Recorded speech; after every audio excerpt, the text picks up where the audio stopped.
নাস্তিকরা কখনোই সৃষ্টিকর্তা মানে। তো আলেমকে জিজ্ঞেস করছে, ওই দরবেশকে জিজ্ঞেস করছেন যে এই চারটে যে প্রশ্ন করলাম এর জবাব দিতে পারলে তাহলে আমি একজন মুসলমান হতে পারি। মুসলমানের ছেলেরা, এ নবীর উম্মত উম্মতিরা, খুব খেয়াল করে শুনুন, আল্লাহ পাক আলেমদের কি মর্যাদা দিয়েছেন। এই যে আলেমে দ্বীনরা, হাফেজে কোরআনরা এখানে বসে রয়েছে। আজকে আমরাও একটু মাদ্রাসায় পড়াশোনা করেছি বলেই আজকে মাইকের সামনে আজকে দুটো কথা আপনাদের কাছে শোনানোর জন্য এসেছি।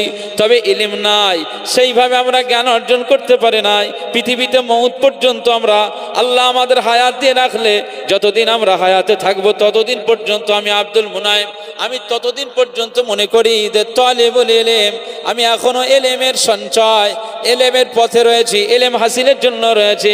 আমি পাণ্ডিত্য অর্জন করতে পারি নাই।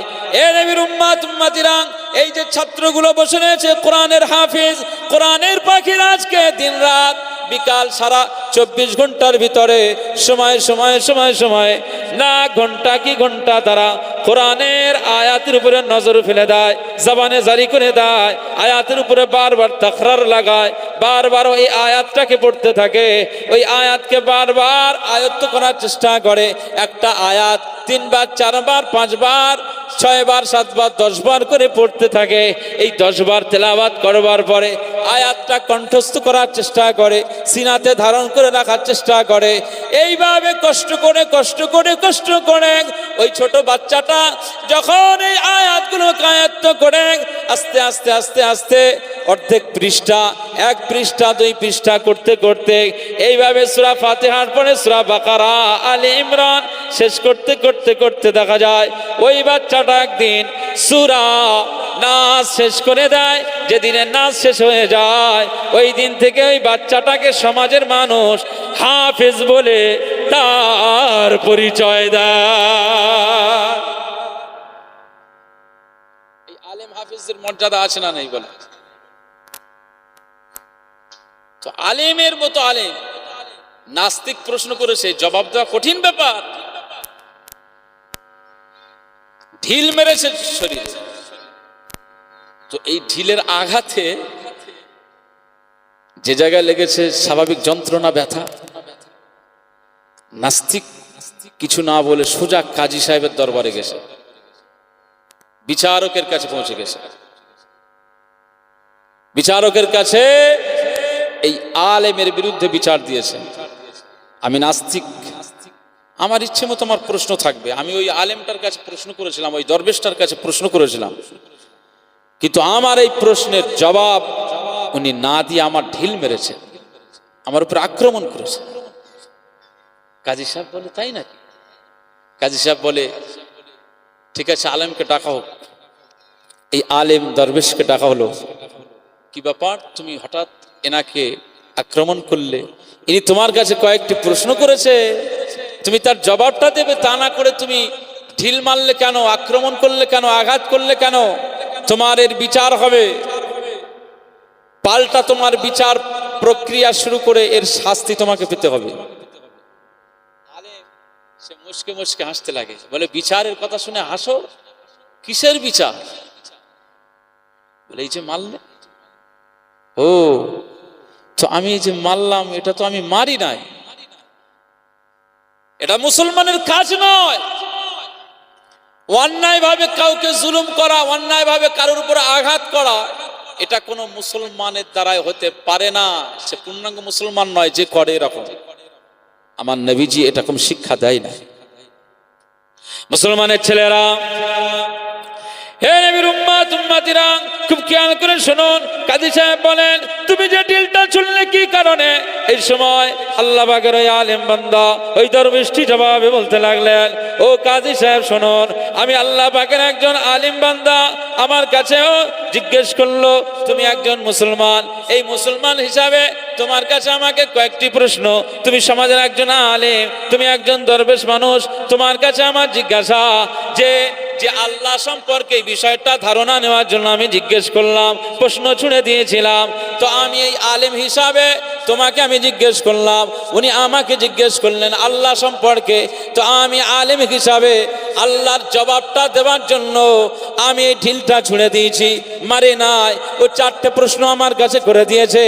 আমি আলেম বান্দা হয়ে এই প্রশ্নের জবাব আমি ওই এক ঢিলে দিয়ে দিয়েছি।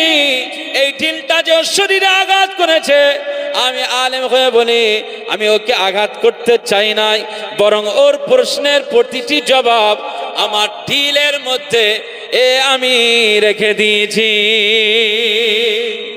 যদি বলেন না সুবহানাল্লাহ। এই ঢিল আঘাত করার মধ্যে দিয়েই কিন্তু চারটি প্রশ্নের জবাব। ও আপনার কাছে কি বলছে? ঢিল খেয়েছে, ঢিলের আঘাত খেয়েছে, কি বলছে?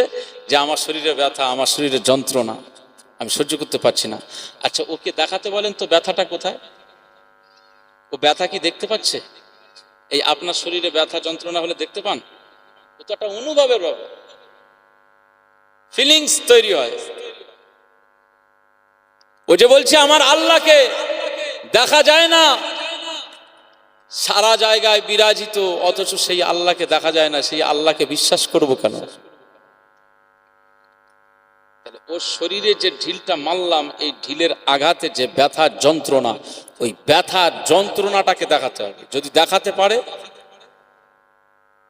তাহলে আমি আমার ভুল স্বীকার করে নেব। নাস্তিক দেখাতে পারবে? দেখাতে পারবে। কাজী সাহেব বলছে তো কোনোদিন সম্ভব নয়, তাহলে ওকে ওটা বিশ্বাস করতে হবে। না দেখে ব্যথা যন্ত্রণা বিশ্বাস করতে হবে। যদি না দেখে এই ব্যথা যন্ত্রণা বিশ্বাস করতে হয়, না দেখে মহান মালিক আল্লাহকে আমাদের বিশ্বাস করে নিতে হবে। একবার জোরে বলুন সুবহানাল্লাহ। এর নাম একজন ইমানদার। মুসলমানের ছেলেরা, এ নবীর উম্মত উম্মতিরা, খুব খেয়াল করে শুনুন। আজকে নাস্তিক আমার কাছে, আমি আলেম বান্দা আমার কাছে প্রশ্ন করেছে। ইবলিস, শয়তান এবং তার অনুচরেরা, জেনেদের মধ্যে থেকে যারা আল্লাহ পাক যাদেরকে জাহান্নামী করে দেবে, তাদেরকে আগুনে পুড়িয়ে সারখার করে দেবে, আগুনের শাস্তি তাদেরকে দেওয়া হবে। না না না, ও প্রশ্ন করেছে আগুনের তৈরি ইবলিস, আগুনের তৈরি জিন জাতিকে কিভাবে জাহান্নামের আগুনে পুড়িয়ে দেওয়া সম্ভব হয়? এটা কোনোদিনের জন্য সম্ভব নয়। একটা আগুন আর একটা আগুনকে কিভাবে শাস্তি দিতে পারে, কিভাবে সম্ভব? এই প্রশ্নটা আমার কাছে করে দিয়েছে। না না না, আগুনকে পোড়াবে, এটা আমার আল্লাহর কুদরত। এই কুদরতের জায়গা আমাদের কোনো চিন্তা ভাবনা যুক্তি খাড়া করলে না না, এর সদুত্তর পাওয়া যাবে না। তবে আমি ঢিল ছোড়ার মধ্যে দিয়ে এর জবাব আমি দিয়ে দিয়েছি। আমার আল্লাহ পাক মানব জাতিকে আগুন থেকে বানায় নাই, আগুন থেকে জিন জাতিকে বানিয়েছে। আর এই মানব জাতিকে আমার আল্লাহ মাটি থেকে আমার আল্লাহ বানিয়ে দিয়েছে। মুসলমানের ছেলেরা, এ নবীর উম্মত উম্মতিরা, খুব খেয়াল করে শুনুন। তাহলে মানুষের তৈরি মাটির তৈরি মানুষ, এই মাটির তৈরি থেকে মানুষ যখন হয়ে গিয়েছে, এই মাটির তৈরি মানুষের গায়ে আমি মাটির ঢিলা দিয়ে মারলাম, ও বললো আমার লেগে গেছে।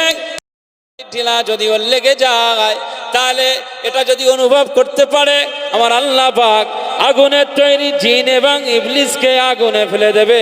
তার শাস্তির পজিশনটা আমার আল্লাহ করে দেবে। জোরে বলবেন না সুবহানাল্লাহ।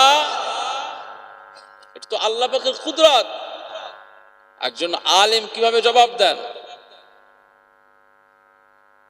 4 নম্বরে প্রশ্ন করেছে যে যে সব আল্লাহর ইচ্ছায় হয়, নেকির কাজ গুনাহের কাজ।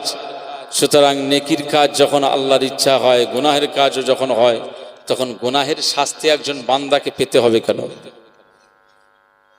আমি তো এটাই বললাম যে সব যখন আল্লাহর ইচ্ছাই হচ্ছে, আমি যখন আল্লাহর ইচ্ছায় ওকে ঢিলটা ছুঁড়লাম, ও কেন আপনার কাছে বিচার দিতে আসলো? ও তো এটাই মেনে নিতে পারত যে আল্লাহর ইচ্ছায় যখন হয়, আমি তো ঢিলটা মারলাম, আল্লাহর ইচ্ছায় আমি মেরেছি। ও কাজী সাহেব আপনার কাছে বিচার দিল কেন? তাহলে ওর এই বিষয়টা খারাপ বলে মনে হয়েছে, হ্যাঁ, ওর এই বিষয়টা কষ্টদায়ক বলে মনে হয়েছে। নিজের এই কষ্টটাকে লাঘব করার জন্য আজ বিচারের জায়গায় যদি দাঁড়াতে পারে, তাহলে আল্লাহর ইচ্ছায় আজ মানব জাতির সব কাজ হলেও আমার আল্লাহ বিবেক দিয়েছেন, মন্দ ভালো আর মন্দ ক্যাটাগরি করে দিয়েছেন। এই বিবেক দিয়ে বিচার বিশ্লেষণ করার ক্ষমতা আমার আল্লাহ দান করে দিয়েছেন। সুতরাং আল্লাহ পাক বলেছেন খারাপ কাজ করলেই তুমি এই জায়গায়, ভালো কাজ করলে তুমি ওই জায়গায়। সুতরাং আল্লাহ বলে দেওয়ার পরেও যখন এই খারাপ কাজের দিকে যায়, তখন আমার আল্লাহ তাকে শাস্তির ব্যবস্থা করেন। একবার জোরে বলুন সুবহানাল্লাহ। আলেমদের জবাব কি? কথা বুঝতে পারছেন তো? আমরা সবাই এখানে যারা বসে রয়েছি, আমরা তাহলে আল্লাহকে না দেখে বিশ্বাস করি, এই জন্য আমরা ইমানদার মুসলমান। মুসলমানের ছেলেরা, এ নবীর উম্মত উম্মতিরা, খুব খেয়াল করে শুনুন। ১,৫০০ বছর পরে আমাদের জন্ম। কেউ 1988 সালে হয়েছে, 90 সালে হয়েছে, 95 সালে হয়েছে। আমরা জন্মের পরে আমরা মুসলমান ঘরে এসেছি বলে আমাদের আব্বা, আমাদের দাদু দাদিরা, আমাদের নানা নানিরা সব আল্লাহ আল্লাহ বলেছেন, নবী নবী করেছেন। এই জন্য আমরা ১,৫০০ বছর আগে মক্কার জমিনে যে নবী পয়গম্বর আমাদের জন্য এসেছেন মুহাম্মদ সাল্লাল্লাহু আলাইহি ওয়াসাল্লাম, এই মুহাম্মদ সাল্লাল্লাহু আলাইহি ওয়াসাল্লামকে আমরা নিজেরা চোখে কোনো দিন দেখে নাই, দেখেছি? আল্লাহকেও দেখে নাই, নবীকেও দেখে নাই।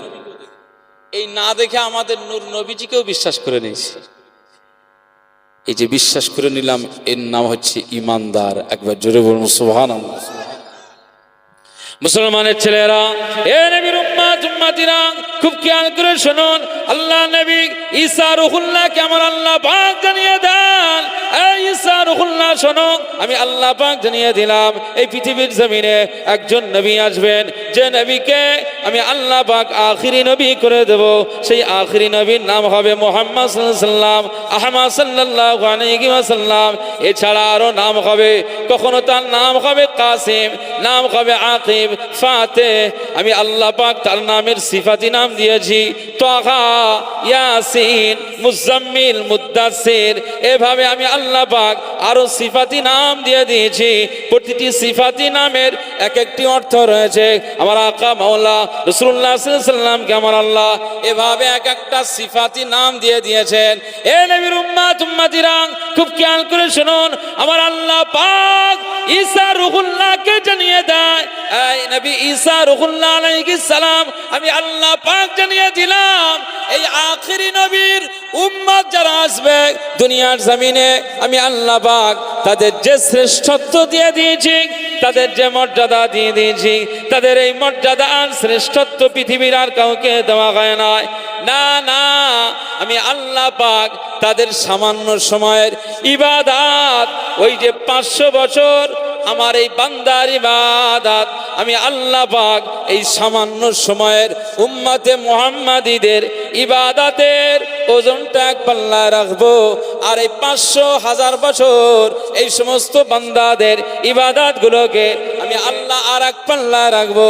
দেখতে পাওয়া যাবে আমার আখিরি নবীর উম্মাদের সামান্য সময়ের ইবাদতের পাল্লাটা আমি আল্লাহ পাকের দরবারে ভারী হয়ে যাবে।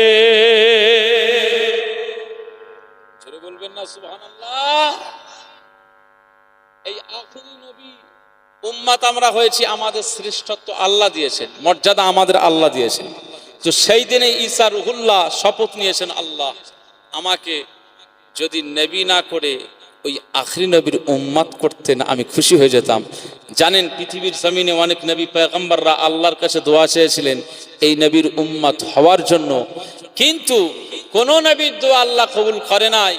ঈসা রুহুল্লাহ আলাইহিস সালাম সেই দিনে দোয়া চেয়েছিলেন যে আল্লাহ আমাকে একটু আখিরি নবীর উম্মত করে দেন, আখিরি নবীর উম্মত করে পাঠান। আখিরি নবীর উম্মত করলে আমি ঈসা রুহুল্লাহ নবী হয়ে যতটা না খুশি হয়েছি, আপনার আখিরি নবী মুহাম্মদ সাল্লাল্লাহু আলাইহি ওয়াসাল্লামের উম্মত করে পাঠালে আমি ঈসা রুহুল্লাহ আরো বেশি খুশি হয়ে যাব। একবার জোরে বলুন সুবহানাল্লাহ। ঈসা রুহুল্লাহ দুনিয়ার জমিনে আসবে না? আসবে না? ঈসা রুহুল্লাহ আলাইহিস সালাম তিনি একজন নবী হয়েছেন, আবার আখিরি নবীর উম্মত হবেন। জোরে বলবেন না সুবহানাল্লাহ। তিনি যে এই আখিরি নবীর উম্মত হওয়ার বাসনা জাগিয়েছেন কিসের কারণে? আল্লাহ আমাদের মর্যাদা দিয়েছে তাই। তো আজকে আমরা যারা মর্যাদা সম্পন্ন উম্মত, আমাদের দ্বারাই গাঁজা চলবে, আমাদের দ্বারাই তাস, আমাদের দ্বারাই লটারি, জুয়া, ক্লাব, সাট্টা তো চলতেছে। কারা চালাচ্ছে? লটারির কাউন্টার তো সব মোল্লাদের হাতে চলে আসে।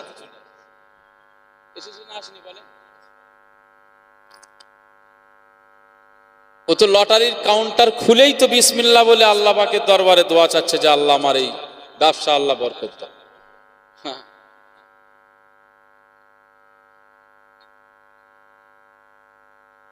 যে সমস্ত পলিসি বন্ধন ফন্ধন গুলো আসে তো হারাম জিনিস। বিভিন্ন আলেম ওলামারা সবসময় ফতোয়া দিচ্ছে সবসময়, তারপরে মানুষ মানতেছে। উম্মতে মুহাম্মাদীদের কাজ কি এটাই? উম্মতে মুহাম্মাদীরা এরকম হবে? সাহাবীদের খাওয়া হতো না, অথচ সাহাবীরা রাসূলুল্লাহ সাল্লাল্লাহু আলাইহি ওয়াসাল্লামের দরবারে পড়ে থাকতেন। সাহাবীরা রাসূলুল্লাহর দরবারে পড়ে থাকতেন, শুধু ইশারা করতেন রাসূলুল্লাহ, ওনারা ইশারাই বুঝে যেতেন। রসুলকে খুশি করতেই হবে, নবীকে খুশি করতে হবে। এই যে আপনারা ওয়াজ নসিহতের মাহফিলে এসেছেন ইলম হাসিলের জন্য, আপনাদের দরজা আল্লাহ অনেক বুলন্দ করেছে। ইলম হাসিলের জন্য যারা ময়দানে যায়, আমার আকা মাওলা রাসূলুল্লাহ বলেছেন, মান সালাকা তরিকা ইয়ালতামিসু ফীহি ইলমা সাহালাল্লাহু তরিকান ইলাল জান্নাহ। কেউ যদি ইলম হাসিলের জন্য ময়দানে নেমে যায়, মজলিসে চলে যায়, মাহফিলে প্রবেশ করে নেয়, আমার আল্লাহ তার উপরে এত খুশি হয়ে যান যে সাহালাল্লাহু তরিকান ইলাল জান্নাহ, আমার আল্লাহ তার জান্নাতে যাবার রাস্তাটাকেও আমার আল্লাহ সহজ করে দেন। একবার জোরে বলুন সুবহানাল্লাহ। মাহফিলে বসছে মুসলমানের ছেলেরা, এ নবীর উম্মত উম্মতিরা, খুব খেয়াল করে শুনুন। আল্লাহ নবী সাহাবী হযরত আবু হুরায়রা রাদিয়াল্লাহু আনহু তিনি বর্ণনা করেন, এটা বুখারী শরীফে। আবু হুরায়রা রাদিয়াল্লাহু আনহু বলেন, আমি সবসময় ক্ষুধার্ত থাকতাম, আমার পেটে সবসময় ক্ষুধা থাকতো, ক্ষুধা লেগেই রয়েছে।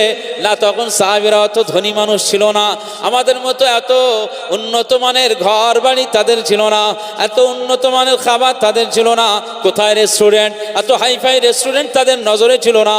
এ নবীর উম্মত উম্মতিরা, তাদের এত সুন্দর খাবার আয়োজন ছিল না, না ফ্রাইড রাইস, না বিরিয়ানি, না কুপ্তা কাবাবের বিষয়টা তাদের সমাজে ছিল না। সাহাবীরা সাধারণভাবে জীবন যাপন করেছেন, সামান্য যাও করে রান্না করে তারা খেয়েছেন। এ নবীর উম্মত উম্মতিরা, হযরত আবু হুরায়রা রাদিয়াল্লাহু তাআলা আনহু বর্ণনা করেন যে এই সাহাবীদের ভিতর থেকে আনসারী সাহাবীরা তারা খেতে চলে যেতেন, কৃষি কার্যে ব্যস্ত থাকতেন, তারা চাষাবাদ করতেন। আর মুহাজির সাহাবীরা তারা সব ব্যবসা বাণিজ্যের দিকে চলে যেতেন। আর আমি আবু হুরায়রা আমার নবী ছাড়া চলতাম না, আকা মাওলা রাসূলুল্লাহ সাল্লাল্লাহু আলাইহি ওয়াসাল্লামের দরবারে সবসময় থাকতাম, সবসময় পড়ে থাকতাম। রাসূলুল্লাহ যেখানে যান আমি সেখানে চলে যাই, রাসূলুল্লাহ যেখানে চলে যান আমি সেই দিকে চলে যাই। না, আমি আবু হুরায়রা রাদিয়াল্লাহু আনহু আমার নবীর পিছু ছাড়তাম না। সাহাবীরা, আনসারী সাহাবীরা তারা খেতে খামারে গিয়ে ফসল ফলাদি তারা নিয়ে ব্যস্ত থাকতো, মুহাজির সাহাবীরা ব্যবসা বাণিজ্য নিয়ে ব্যস্ত থাকতো। আর আমি আবু হুরায়রা আমার পেটে শুধু ক্ষুধা ছিল, আমার পেটে শুধু খিদা ছিল, না কোনো খাবারের ব্যবস্থা থাকতো না। আমি শুধু ইলম হাসিলের জন্য আকা মাওলা রাসূলুল্লাহর দরবারে পড়ে থাকতাম। চলে বলবেন না?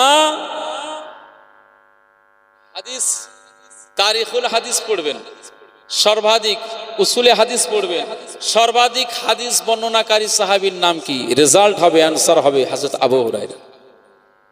5374টি হাদিস হযরত আবু হুরায়রা রাদিয়াল্লাহু আনহুর বর্ণনা এসেছে।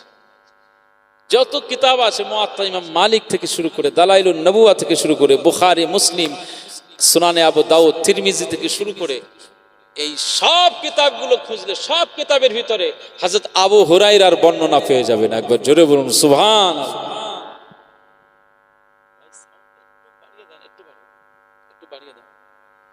আমার একটু অসুবিধা হচ্ছে, একটু দেন। আর সবসময় বলাটাও আমার যেন খারাপ লাগছে, একটু দেখেন।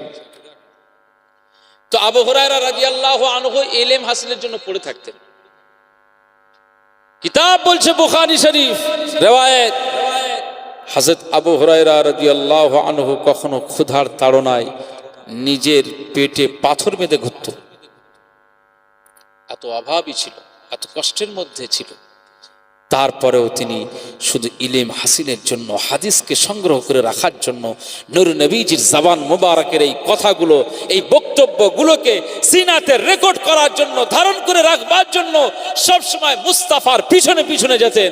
হযরত আকা মাওলা রাসূলুল্লাহ সাল্লাল্লাহু আলাইহি ওয়াসাল্লাম হযরত আবু হুরায়রা রাদিয়াল্লাহু আনহুকে বলতেন, এই আবু হুরায়রা, তুমি সব সময় আমার পিছনে কি ব্যাপার?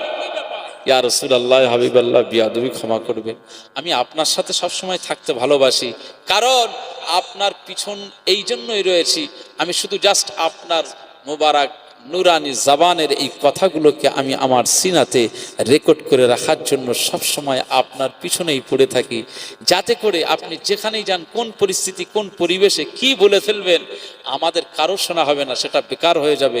কিংবা আমি আবু হুরায়রা অনুপস্থিত, আমি প্রেজেন্ট থাকবো না, অ্যাবসেন্ট থাকবো, সে জায়গায় হয়তো আপনার মূল্যবান কথা সেখানে বলে ফেলেছেন, আমি আবু হুরায়রা জানতে পারলাম না। আমার মতো আবু হুরায়রা বদনসিব, আমার মতো বদনসিবের আবু হুরায়রা আর কেউ আসে? এই জন্য ইয়া রাসূলুল্লাহ, ইয়া হাবিবাল্লাহ, হুজুর আপনি রাগান্বিত হবেন না, আমি সব সময় ইলম হাসিলের জন্য আপনার কাছে পড়ে থাকি। একবার জোরে বলুন সুবহানাল্লাহ। মুসলমানের ছেলেরা, এ নবীর উম্মত উম্মতিরা, খুব খেয়াল করে শুনুন। আল্লাহ নবী সাহাবী হযরত আবু হুরায়রা রাদিয়াল্লাহু তাআলা আনহু তিনি বলেন, আমার এই হাদিসগুলো শুনবার পরে মাঝে মধ্যে আমি ভুলে যাই, মাঝে মধ্যে স্মরণ রাখতে পারি না। আবু হুরায়রা রাদিয়াল্লাহু আনহু বলেন, মাঝে মধ্যে আমি ভুলে যাই, মাঝে মধ্যে আমি বেস্মরণ হয়ে যাই। একদিন আমার আকা মাওলা রাসূলুল্লাহ দরবারে আমি হাজির হয়ে গেলাম। ইয়া রাসূলুল্লাহ গে, ইয়া হাবিবাল্লাহ, হুজুর আমি আপনার কাছে এসেছি। না না, আমার একটা অনুরোধ, আজ আমার কষ্টের কথাটা ব্যক্ত করি। ইয়া রাসূলুল্লাহ গে, ইয়া হাবিবাল্লাহ, হুজুর আমার কষ্টের কথাগুলো আমি যে আপনার কাছ থেকে হাদিসগুলো শুনে থাকি, এই হাদিসগুলো আমি মনে রাখতে পারি না, এই ইলমটাকে আমি মনে রাখতে পারি না। এই যে হাদিসটা আপনি বর্ণনা করেন, এই হাদিসকে আমি স্মরণে রাখতে পারি না। ইয়া রাসূলুল্লাহ, ইয়া হাবিবাল্লাহ, আমি আবু হুরায়রা রাদিয়াল্লাহু তাআলা আনহু কিয়ামতের ময়দানে এই হাদিসগুলো যদি ভুলে যাই, এর জন্য আল্লাহর দরবারে পাকড়াও হয়ে যাব। তুমি নবী মুহাম্মদ সাল্লাল্লাহু আলাইহি ওয়াসাল্লামের কথা মনে রাখো নাই, তুমি তোমার হাবিবুল্লাহর কথা মনে রাখো নাই, তুমি তোমার নবীর কথা মনে রাখো নাই। আমি আবু হুরায়রা রাদিয়াল্লাহু তাআলা আনহু আপনার জবান মুবারকের ইলমের বিষয়ে হাদিসগুলো আমি মনে রাখতে পারবো না। কিয়ামতে আমি আল্লাহর দরবারে আদালতে আমি পাকড়াও হয়ে যাব। আখিরাতে আমার আল্লাহ আমাকে জাহান্নামী করে দেবে। এই সময় আবু হুরায়রা রাদিয়াল্লাহু তাআলা আনহু বলেন, ইয়া রাসূলুল্লাহ গে, ইয়া হাবিবাল্লাহ, হুজুর একটু আপনার কাছে আমি এসেছি, আমার সিনাতে যেন এই হাদিসগুলো রেকর্ড করে রাখতে পারে, এটাকে আমি স্মরণ করে রাখতে পারি। ইয়া রাসূলুল্লাহ গে, ইয়া হাবিবাল্লাহ, আল্লাহ আপনাকে নবী করে পাঠিয়ে দিয়েছে, শ্রেষ্ঠ পয়গম্বর করে পাঠিয়ে দিয়েছেন। আল্লাহ পাক আপনাকে तमाम কায়নাতের জন্য শ্রেষ্ঠ লিডার করে পাঠিয়ে দিয়েছে। আপনি যদি দোয়া চান আমার আল্লাহ ফেরত দেবেন না, আপনার দোয়া আমার আল্লাহর দরবারে মকবুল হয়ে যাবে।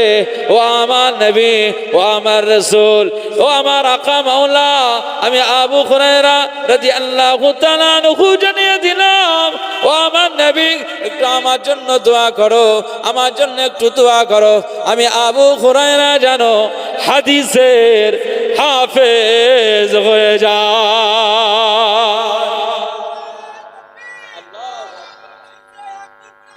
জিন্দাবাদ, জিন্দাবাদ, মারহাবা, মারহাবা, আল্লাহু আকবার। আলহামদুলিল্লাহ। আবু হুরায়রা রাদিয়াল্লাহু আনহু বলছেন যে আমি কিয়ামতের ময়দানে আমি ধরা পড়ে যাব। আমরাও মাদ্রাসার লাইনে পড়াশোনা করেছি, এখানে হুজুররা আসেন, জিজ্ঞেস করে দেখেন, কোরআন যদি শেখার পরে যদি ভুলে যায়, আখিরাতে তার জবাব দিতে হবে না? হবে না? আল্লাহর দরবারে পাকড়াও হয়ে যেত। কোরআন শিখে ভুলে যাও। আর যদি কোরআন শেখার পরে তার উপরে যদি বারবার চর্চা থাকে, জিকির থাকে, তার উপরে মোতালা যদি বারবার থাকে, আমার আল্লাহর দরবারে ওই আলেম, ওই হাফিজটাকে আমার আল্লাহ আলা করে নেন, তার মাকামটাকে বুলন্দ করে দেন। একবার জোরে বলুন সুবহানাল্লাহ। কিয়ামতের ময়দানে আমার আল্লাহ আলেম হাফিজদের বলবে কোরআন পড়ো। কোরআন পড়তে পড়তে যে পর্যন্ত স্টপ, আমার আল্লাহ ফেরেশতাদের বলবে ওই পর্যন্ত দারজা, ওর মাকাম, ওই পর্যন্ত জান্নাতের ওই জায়গাটাকে ওকে বরাদ্দ করে দাও। এরপরে আরো একজন ব্যক্তিকে আল্লাহ পাক বলবেন কোরআন পড়ো, কোরআন পড়তে শুরু করে দেবে। এই কোরআন পড়া শুরু করতে করতে তার তেলাওয়াতটা যে পর্যন্ত যাবে, যে পর্যন্ত পৌঁছে যাবে, স্টপ হয়ে যাবে, আমার আল্লাহ পাক বলবেন এই ফেরেশতারা, আমার এই বান্দাটা যে পর্যন্ত তেলাওয়াত করেছে ওই পর্যন্ত এর মাকাম আমি আল্লাহ জান্নাতের এই মাকামটা এই পর্যন্ত করে দিলাম, জান্নাতের এই বন্দোবস্তটা আমার এই বান্দার জন্য করে দাও। একবার জোরে বলুন সুবহানাল্লাহ। মুসলমানের ছেলেরা, আজকে আমরা কোরআন থেকে দূরে সরে রয়েছি। কেউ যদি কোরআন পড়তে পড়তে পড়তে পড়তে গোটা 30 পারাই যদি আল্লাহর দরবারে শেষ করতে পারে, তেলাওয়াত শেষ করে দিতে পারে, তো আমার আল্লাহ তাকে জান্নাতের সর্বোচ্চ মাকাম দান করে দেবে। একবার জোরে বলুন সুবহানাল্লাহ। সাহাবীরা লালায়িত ছিলেন ইলম হাসিলের জন্য, দরবারে পড়ে থাকতেন। মুসলমানের ছেলেরা, এ নবীর উম্মত উম্মতিরা, খুব খেয়াল করে শুনুন। আল্লাহ নবী দিন ও দুনিয়ার বাদশা হাবিবুল্লাহকে, নবী জনাবে মুহাম্মদ রাসূলুল্লাহকে সাল্লাল্লাহু আলাইহি ওয়াসাল্লাম বলেছিলেন, আয়া আবু হুরায়রা রাদিয়াল্লাহু তাআলা আনহু, আজ আমি রাসূলুল্লাহ সাল্লাল্লাহু আলাইহি ওয়াসাল্লাম তোমার ওই গায়ের চাদরটা রয়েছে, ওই চাদরটা তুমি বিছিয়ে দাও, ওই চাদরটা বিছিয়ে দাও। যখন আবু হুরায়রা রাদিয়াল্লাহু আনহু এভাবে চাদরটা ফেলে দিলেন, না না, আবু হুরায়রা রাদিয়াল্লাহু তাআলা আনহু বর্ণনা করেন রাসূলুল্লাহ সাল্লাল্লাহু আলাইহি ওয়াসাল্লাম আমাকে চাদর বিছাতে বললেন, আমি চাদর বিছিয়ে দিলাম। চাদরখানা যখন বিছিয়ে দিলাম, আকা মাওলা রাসূলুল্লাহ সাল্লাল্লাহু আলাইহি ওয়াসাল্লাম যেন ওই চাদরের উপরে কি যেন একটা ফেলে দিলেন, না কিছুই বোঝা গেল না, কিছুই দেখা গেল না, একটা ইশারা করে কি যেন একটা ফেলে দিলেন। আকা মাওলা রাসূলুল্লাহ সাল্লাল্লাহু আলাইহি ওয়াসাল্লাম এই চাদরের উপরে কি বলে একটা ফেলে দিয়েছেন, আমি আবু হুরায়রার নজরে পেলাম না।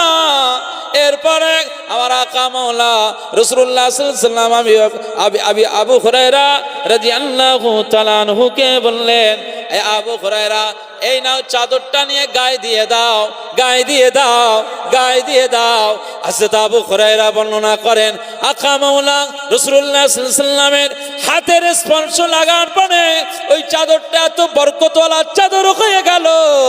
আমি যখন ওই চাদরটা গায়ে দিয়ে দিলাম, আমার সিনাখানা যেন নূরে নূরান্বিত হয়ে গেল। আর ওই দিন থেকে আমার মৃত্যু পর্যন্ত আকা মাওলা রাসূলুল্লাহ সাল্লাল্লাহু আলাইহি ওয়াসাল্লাম আমার নূর নবীজির জবানের যত হাদিস শুনেছি, আমার আল্লাহ সিনার পাওয়ার এত বৃদ্ধি করে দিয়েছে যে আমি জীবনে আর কোনোদিন হাদিস ভুলি না। জোরে বলবেন না সুবহানাল্লাহ।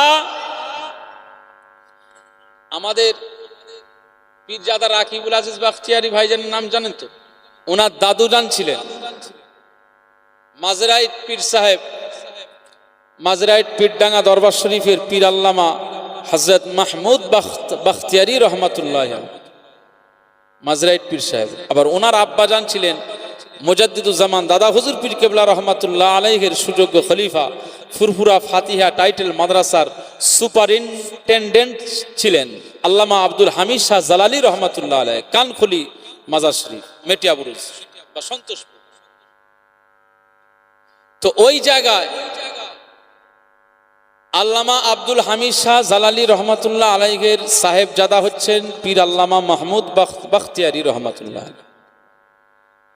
আর তার সাহেবজাদা পীরজাদা হায়দার সাহেব হুজুর রহমাতুল্লাহ আলাইহ, তার সাহেবজাদা রাকিবুল আজিজ বাখতিয়ারি। তো এই পীর সাহেব হুজুরের দরবারে আমাদের ছোটবেলাতে আমাদের মায়েরা নিয়ে যেতেন এই মাদ্রাসাতে পড়াশোনার জন্য, একটু তদবির, একটু দোয়া নেওয়ার জন্য, একটু পীর সাহেব হুজুরের কাছে পানি পড়া, একটু তেল পড়া, মাদ্রাসাতে হুজুর পড়াশোনা করছে, এরা যেন ভালো আলিম হয়, হাফিজ হয়, একটু দোয়া করে। এই সমস্ত বুজুর্গানে দিনদের কাছে আমাদের ছেলেদেরকে আমরা মাঝে মধ্যে পড়াশোনার জন্য তদবির মাথায় ফুঁক টুক দিয়ে নিয়ে আসি না আরে ভালো ভালো আল্লাহওয়ালা বুজুর্গ মানুষদের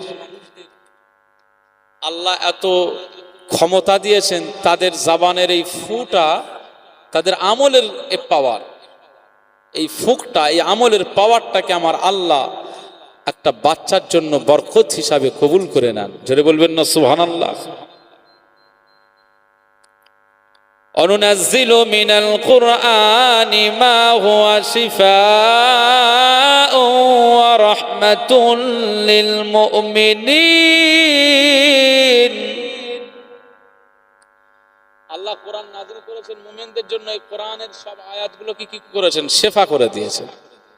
তো কোরআনের আয়াত পড়ে এমনি আপনি যদি, সাধারণ মানুষ তো কি হয়েছে, সূরা ফাতিহা পড়ার যদি অভ্যাস রাখেন, আমল করেন, পানিতে ফুঁক দেবেন, সূরা ফাতিহা পড়ে ফুঁক দিয়ে আপনার যে সমস্যার, সেই সমস্যার বিষয়টাকে ইখলাসের সঙ্গে আল্লাহর দরবারে বলে সূরা ফাতিহা পড়ে পানিতে ফুঁক দিয়ে নিজে খাবেন, আপনার এই রোগটাকেও আমার আল্লাহ শেফা করে দেবেন। একবার জোরে বলুন সুবহানাল্লাহ।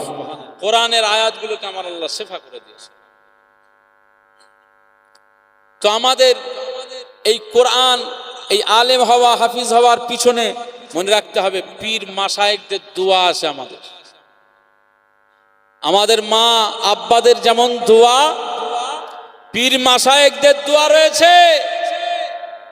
বর্তমান সময়, ফিতনার সময়, ভয়ঙ্কর সময়, এই সময় পীর মাশায়েখদের আমরা পছন্দ করতে চাই না। পীরজাদাদের দেখলে নাক ছিটকই, পীরজাদাদের দেখলে আমরা ঘৃণা করি। বংশের মর্যাদা আর কতদিন চলবে, এই সব কথা বলে মানুষকে তেতিয়ে দিই। এইসব আদব নষ্ট করে দিচ্ছে এক শ্রেণীর আলেমরা। বলে পীর মানতে হবে কিছু, আবার বলে বংশে দেখে কোনো লাভ আছে, এইসব কথা বলে আদব নষ্ট করে দেয়। মনে রাখতে হবে, আদব যদি না থাকে সে পূর্ণাঙ্গ চরিত্রবান আল্লাহওয়ালা বান্দা হতে পারবে না।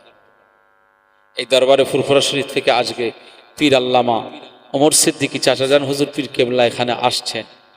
তো তিনি তো মুজাদ্দিদুজ জামানের ঘরানার ছোট হুজুর পীর কেবলা রহমাতুল্লাহ আলাইহির সুলতানুল ওয়াইজিন, আশিকে রাসূল, ফানাফির রাসূল হযরত জুলফিকার সিদ্দিকী ওয়াল কুরাইশি রহমাতুল্লাহ আলাইহির সুযোগ্য সাহেবজাদা হুজুর কেবলা চাচাজান হুজুর কেবলা আসছে। তো আমরা আসলে আমরা বিয়াদবি করব, খুশি হব না বেজার হব বলেন? কারণ দাদা হুজুর কেবলার আওলাদ আসছে। এই দাদা হুজুর কেবলা মনে রাখতে হবে যে দাদা হুজুর কেবলাকে আমার আল্লাহ আমাদের জন্য নিয়ামত হিসাবে দান করেছেন। এটা সহজ ব্যাপার নয়।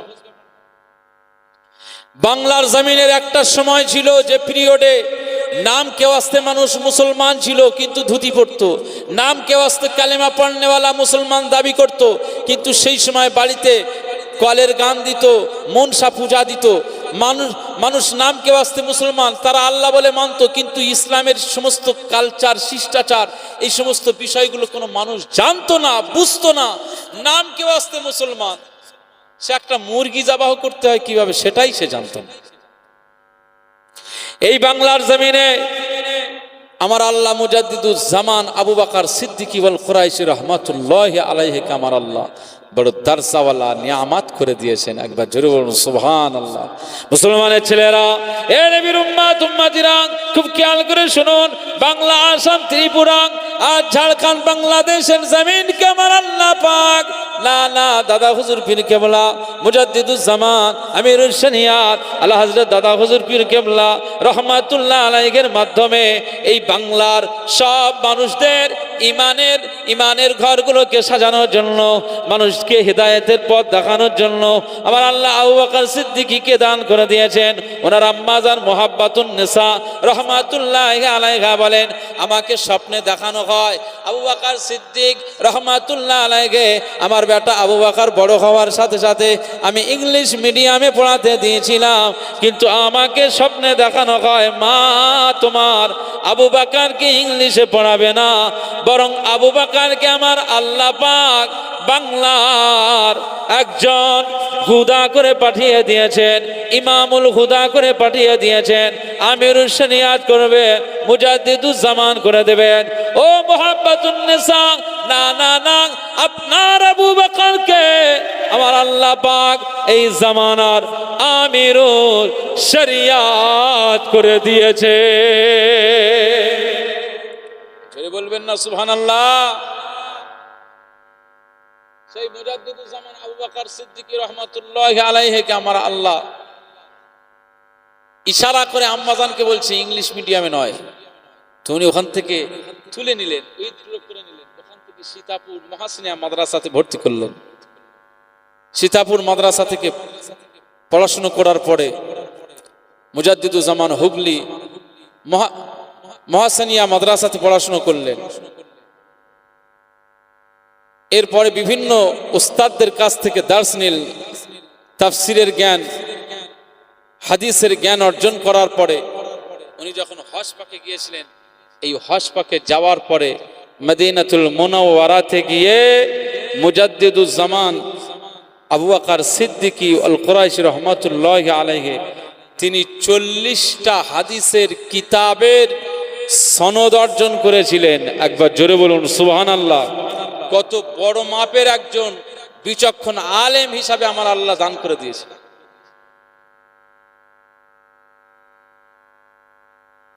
তো সেই সমস্ত পীর মাশায়েখদের অবদানে আজকে আমরা এই ইমানের দিশা পেয়েছি, ইসলামের পথ পেয়েছি। তাদের দোয়া আছে বলেই কিন্তু আমরা আজকে এখনো হেদায়েতের জায়গায় রয়ে গেছি। কথা বুঝতে পারছেন? এই পীর মাশায়েখ বুজুর্গানে দ্বীনদেরকে আমাদের মানা জরুরি। যদি আমরা না মানি, আল্লাহর ওলিদের যদি আমরা না মানি, আমার আল্লাহ আমাদের বিরুদ্ধে যুদ্ধ ঘোষণা করে দিয়েছে। কথা বুঝতে পারছেন? এই জন্য আমাদের খেয়াল রাখতে হবে, আমরা মুসলমান ইমানের দিশা পেয়েছি পীর মাশায়েখদের থেকে। খাজা গরিবে নওয়াজ এই হিন্দুস্তানের জমিনে এসেছিলেন বলেই আজ হিন্দুস্তানের মানুষগুলো হেদায়েতের পথ পেয়ে গেছে। ওনার আবার ভক্ত মুরিদ খলিফাদেরকে পাঠালেন, হযরত কুতুবউদ্দিন বখতিয়ার কাকি রহমাতুল্লাহ আলাইহ, তিনি আবার খলিফা পাঠিয়ে দিলেন হযরত নিজামউদ্দিন আউলিয়া রহমাতুল্লাহ আলাইহ, সৈয়দ শহীদ আহমদ বেরেলভী রহমাতুল্লাহ আলাইহ, তার খলিফা আল্লামা কারামাত আলী জৌনপুরী রহমাতুল্লাহ আলাইহ, এভাবে নূর মোহাম্মদ নিজামপুরী রহমাতুল্লাহ আলাইহ, তার খলিফা রসুলের নোমা সুফি ফাতে আলী ওয়াইসি রহমাতুল্লাহ আলাইহ, তার খলিফা মুজাদ্দিদুজ জামান আল্লামা আবুল মারিফ আবু বকর সিদ্দিকী আল কুরাইশি রহমাতুল্লাহ আলাইহ। এভাবে তো আমরা ইসলামটা পেয়েছি। আর এখন এসে যদি বলি এসব কোথায় ছিল, এসব ফালতু বেদাত, চলবে না। সহি ভাবে চলতে হবে, সহি হাদিস মেনে চলতে হবে, আহলে হাদিস। হ্যাঁ, এভাবে সব মানুষ উঠছে না, ওঠে না। এখন ভয়ঙ্কর সময়। এই পরিবেশে, এই পরিস্থিতিতে আমাদের সবাইকে কি করতে হবে?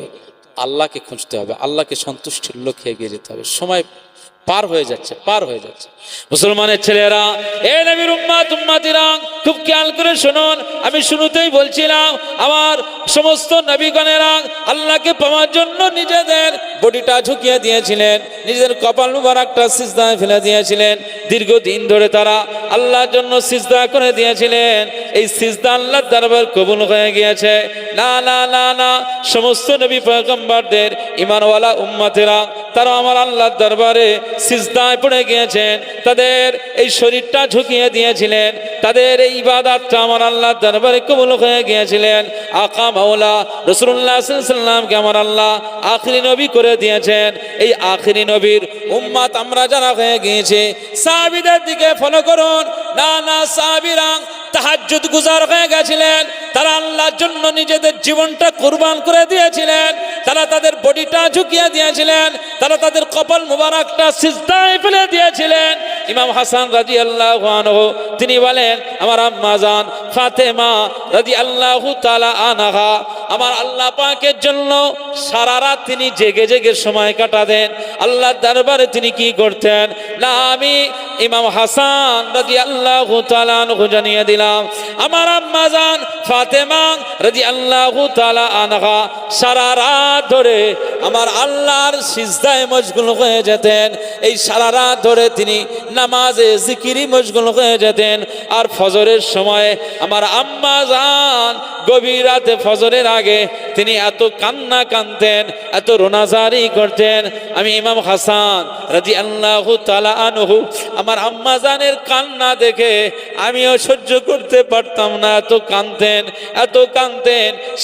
শুধু আমার আম্মা জান নিজের জন্য কাঁদতেন না, নিজের ছেলে মেয়েদের জন্য কাঁদতেন না, আমার আম্মা জান আমার নানা জানের গুনাহগার উম্মত উম্মতিদের জন্য ওই শেষ রাতে আল্লাহ দরবারে কেঁদে কেঁদে দোয়া চাইতে।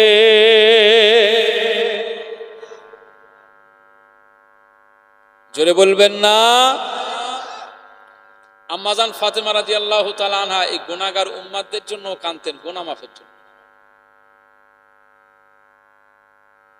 তারা আল্লাহর দরবারে কিভাবে ঝুঁকিয়ে দিয়েছিল। ইমাম হাসান সাইয়্যিদুনা ইমাম হাসান রাদিয়াল্লাহু তাআলা আনহু বর্ণনা করেন যে আম্মাজান ফাতেমা রাদিয়াল্লাহু আনহা আমার আম্মাজানের যে পর্দানসীন একজন আম্মাজান ছিলেন, তো এভাবে তার শরীর মোবারকে এভাবে ওড়না চাপানো ছিল। তিনি এত কাঁদতেন যে তার চোখের পানিতে এই ওড়নাগুলো ভিজে যেত, সব ভিজে যেত, সব সামনের অংশগুলো ভিজে যেত, এত কাঁদতেন। মুসলমানের ছেলেরা, এ নবীর উম্মত উম্মতিরা, কিতাব খুলে দেখেন আল্লাহ নবী নওয়াসা ইমাম হাসান রাদিয়াল্লাহু আনহু তার ইতিহাস খুলুন। তিনিও মসজিদ নববী শরীফে চলে যেতেন, রাতের বেলা তাহাজ্জুদ নামাজ আদায় করতেন, ফজরের নামাজ পড়তেন। ফজরের নামাজের পর আর সূর্য উদয় হওয়া পর্যন্ত আকা মাওলা রাসূলুল্লাহ সাল্লাল্লাহু আলাইহি ওয়াসাল্লাম বলেছেন, তোমরা তাসবিহ পড়বে, জিকির করবে। আমার আল্লাহর ঘোষণা যে না আযকুরুল্লাহ যিকরান কাসীরা ওয়াসাব্বিহুহু বুকরাতাও ওয়া আসীলা। আমার আল্লাহ পাক বলে দিয়েছেন, সকাল সন্ধ্যাতে আমি আল্লাহর জন্য বেশি বেশি জিকির করো। তাই তোমরা জিকির করবে, সূর্য উদয় না হওয়া পর্যন্ত তোমরা জিকিরে মশগুল হয়ে যাবে। কিতাব খুলুন, ইতিহাস দেখুন। ইমাম হাসান রাদিয়াল্লাহু তাআলা আনহু ফজরের নামাজের পর থেকে সূর্য উদয় হওয়া পর্যন্ত ওই জায়গাতে নববী শরীফে বসে তিনি আল্লাহ জিকিরে মশগুল হয়ে যেত। আর এই জিকির হওয়ার পরে তিনি দোয়া মুনাজাত করে, সূর্য যখন উদয় হয়ে যেত তিনি দোয়া মুনাজাত করে এবার তিনি কি করতেন? নানা জান তো হায়াতে নাই, কিন্তু নানি জান হায়াতে রয়েছে। আম্মা জান আয়েশা সিদ্দিকা রাদিয়াল্লাহু তাআলা আনহার কাছে চলে যেতেন। প্রত্যেক দিনে ফজরের পরে ইমাম হাসান রাদিয়াল্লাহু তাআলা আনহু প্রত্যেক দিনে ইমাম হাসান রাদিয়াল্লাহু আনহু ফজরের নামাজের পরে তিনি জিকির ফিকির করে দোয়া মুনাজাত করে নানি জান আম্মা জান আয়েশা সিদ্দিকা রাদিয়াল্লাহু তাআলা আনহার সাথে সাক্ষাৎ করতেন। আম্মা জান আয়েশা সিদ্দিকা রাদিয়াল্লাহু তাআলা আনহার কাছে গিয়ে বলতেন, আসসালাতু ওয়াসসালামু আলাইকা, আসসালামু আলাইকুম। ও নানি জান, আজ আমি হাসান রাদিয়াল্লাহু আনহু এসেছি, প্রত্যেক দিনে যেমন আসি আজও এসেছি। ইমাম হাসান রাদিয়াল্লাহু আনহু নানি জানের সাথে দেখা করতেন, সাক্ষাৎ করতেন। নানি জান কেমন আছেন? নানি জান ভালো আছেন? কি প্রয়োজন?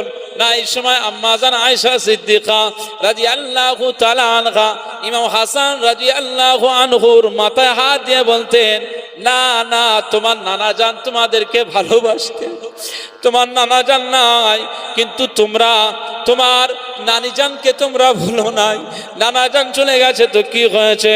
মনে রাখতে হবে, ইমাম হাসান রাদিয়াল্লাহু তাআলা আনহুর নিজের নানি হচ্ছেন আম্মা জান খাদিজাতুল কুবরা।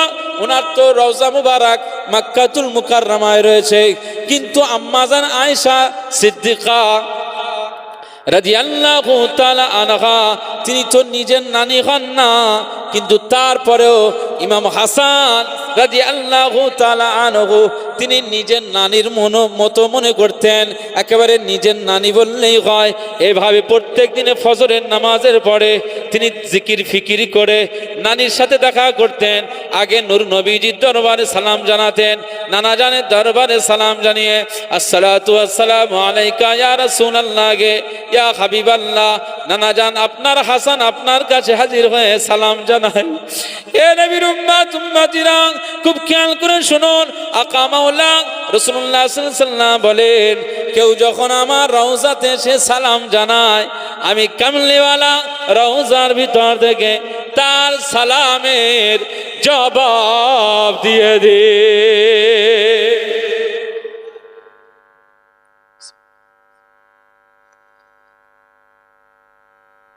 আমার একজন হাজী সাহেব মহব্বত করেন খুব, তো এত মহব্বত করেন, আজও মহব্বত করেন। 2023 আমাকে হজ পাকে নিয়ে গেছেন, 2024 এবং 25-এ দুইবার উমরা নিয়ে গেছেন, মানে 3 বার আমি সফর করেছি মক্কা মদিনা। রাসূলুল্লাহ রওজা আকদাসে একবার যদি ঢোকা হয়, আপনি না ঢুকলে বুঝতে পারবেন না যে কি শানওয়ালা দরবার।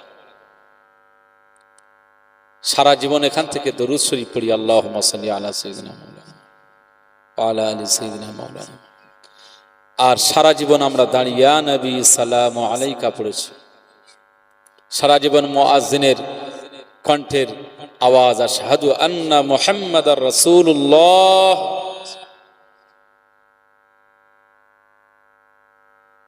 সারা জীবন লা ইলাহা ইল্লাল্লাহ মুহাম্মাদুর রাসূলুল্লাহ সাল্লাল্লাহু আলাইহি ওয়াসাল্লাম। এই সমস্ত জিকির, এই সমস্ত আমার নূর নবীজির নামগুলো আমরা এইভাবে শুনেছি না শুনি? তো উম্মাত হিসাবে জীবনে আমার নবীজির দরবারে যাওয়ার দরকার আসে না নেই বলেন? নেতার দরবারে একবার গিয়ে দেখবেন কত মজা পাবে। মুরগির পিলেগুলো দেখবেন, যখন শিয়ালের ডাক, বন বিড়াল যখন আসে পিলে নিতে, ছিনিয়ে নিতে, তখন পিলে একটু আওয়াজ দিলে কি হয়, মুরগি সঙ্গে সঙ্গে ছুটে দৌড়ে তার এই ডানার ভিতরেই, তার পালকের ভিতরেই সব পিলেগুলোকে ধরে নেয়, নিয়ে আর নিজে এবার শুধু ঠোকর মারতে যায়, আক্রমণ করতে যায়। আহা, এই গুনাহগার উম্মতি দিগকে আমার নূর নবীজি এমন ভালোবাসে। আমাদের নেতা আমাদেরকে এভাবে ভালোবাসে। আমি আব্দুল মুনাইম বলছি, আমার আল্লাহকে সাক্ষী রেখে বলছি, আমি এই জমিনে বহু জায়গায় কবর মোবারক জিয়ারত করেছি, কবরস্থানে আমরা দোয়া খায়ের করেছি, জিয়ারত করেছি, দাদা হুজুরের মাজার জিয়ারত করেছি, আজমির শরীফে গেছি, সব জায়গায় গেছি, কিন্তু আমার কাছে রাসূলুল্লাহ রওজা আকদাসের মতো শ্রেষ্ঠ রওজা আর কবর মোবারক আর হতে পারে?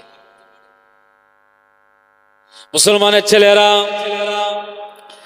এ নবীর উম্মত উম্মতিরা, খুব খেয়াল করে শুনুন, আকা মাওলা রাসূলুল্লাহ সাল্লাল্লাহু আলাইহি ওয়াসাল্লাম বলেছেন, মান যারা কবরি ওয়াজাবাত লাহু শাফাতি, মান যারা কবরি ওয়াজাবাত লাহু শাফাতি।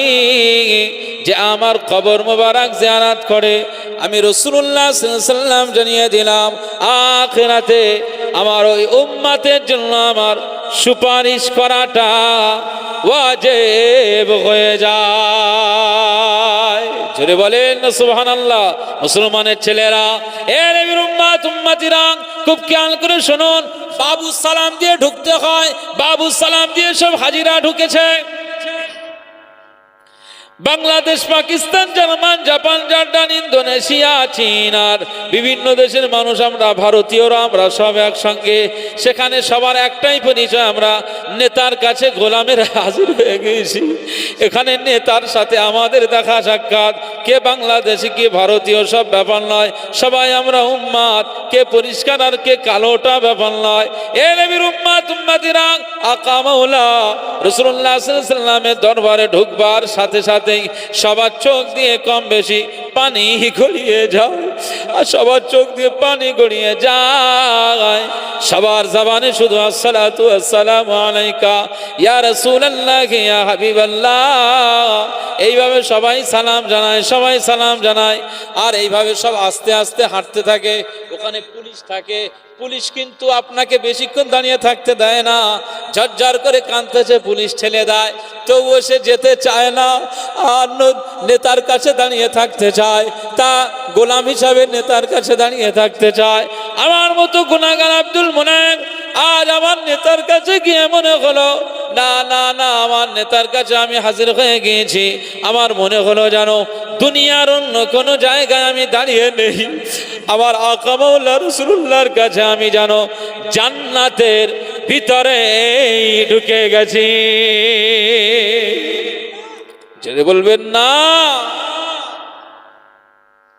এত শানওয়ালা দরবার, জীবনে আপনাদের জন্য দোয়া চাই, আমার আল্লাহ পাক আপনাদের জীবনে একবার হলেও আকা মাওলা রাসূলুল্লাহর দরবারে আমার আল্লাহ আপনাদের এই রওজার কিনারায় দাঁড়ানোর আল্লাহ সুযোগ করে দেন। বলুন আল্লাহুম্মা আমিন, জোরে বলেন না আল্লাহুম্মা আমিন। জীবনে দার্জিলিং আর কাঞ্চনজঙ্ঘা দেখার স্বপ্ন দেখেছেন, এভারেস্ট জয় করেন, সিমলা মানালি আর মন্দারমণিতে যান, কিন্তু জীবনে একবার স্বপ্ন তৈরি করেন যে আল্লাহ পাক আমাকে আমার নেতার কাছে, নেতার দরবারে একবার আমি যেতে চাই। একটু আল্লাহকে বলেন, হ্যাঁ দেখেন চেষ্টা করে কিভাবে আপনি চলে যাবেন, যা ভাষায় বলা যাবে না। আমার টাকা পয়সা নেই, কিন্তু আমার ওসিলা হয়ে গেছে, 3 বার আমি গেছি। আমি ওই হাজী সাহেবটার জন্য কাঁদি যে জীবনে আমার নেতার যে লাখ লাখ টাকা আমার পিছনে খরচ করেছে। পৃথিবীর শ্রেষ্ঠতম জায়গা আকা মাওলা রাসূলুল্লাহর দরবার শরীফ জিয়ারত, যাতাই ব্যাপার। আহা, যেখানে সাহাবীরা সবসময় লুটিয়ে থাকতো, যখন রাসূলুল্লাহর ইন্তেকাল হয়ে গেছে সাহাবীরা আর সহ্য করতে পারেন না, কেউ থাকে না, রাসূলুল্লাহকে দেখতে পায় না, নূর মুবারকের এই চেহারাখানা নজরে পায় না। কেউ ইরাকে চলে গেছে, কেউ কুফাতে, কেউ বাসরাতে চলে গেছে, কেউ মদিনা ছেড়ে দিয়েছে। হযরত ওমর ফারুক রাদিয়াল্লাহু আনহু আল্লাহ পাকের দরবারে বলছেন, আল্লাহ পাক ওয়াজআল মাউতি ফি বালাদি নবিয়িক, আমি এই মদিনা ছেড়ে যাব না, আমার নবী নাই তো কি হয়েছে, কিন্তু আমার মৌতটা আল্লাহ আপনার নবীর শহরে মদিনাতেই যেন আমার মৌতটা হয়ে যায়। একবার জোরে বলুন সুবহানাল্লাহ। আমি ওমর ফারুক রাদিয়াল্লাহু আনহু আমি নবী ছাড়া থাকতে পারবো না। হযরত আবু বকর সিদ্দিক রাদিয়াল্লাহু আনহু দোয়া চান, আল্লাহ পাক আমার আপনার হাবিবকে যেদিনে ডেকে নিয়েছেন সোমবারের দিনে আমার রাসূলুল্লাহর ইন্তেকাল, আমি গারে সাওয়ারে ছিলাম, আমার মুস্তাফা ছিল, আমার রাসূলুল্লাহ সাল্লাল্লাহু আলাইহি ওয়াসাল্লাম আকা মাওলা যখন যেখানে গিয়েছেন আবু বকরকে সঙ্গে নিয়ে গিয়েছেন। আমি আবু বকর আল্লাহ আপনার দরবারে দোয়া চাই, আমার হাবিবকে আল্লাহ পাক যেদিনে দুনিয়ার জমিন থেকে ডেকে নিয়েছে, আমি আবু বকর দোয়া চাই আমাকে ওই দিনে সোমবারের দিনে আল্লাহ আবু বকরের মওতটা যেন নসিব হয়ে যায়। রাসূলুল্লাহকে আপনি পছন্দ করেছেন, আর রাসূলুল্লাহর সাথী আবু বকরকে আল্লাহ আপনাকে পছন্দ করে নিতে হবে। কিতাব খুলে দেখে নেন, সিদ্দিক আকবর আবু বকর সিদ্দিক রাদিয়াল্লাহু তাআলা আনহুর মওতটাও আমার আল্লাহ সোমবারের দিনে আমার আল্লাহ নসিব করে দিয়েছে।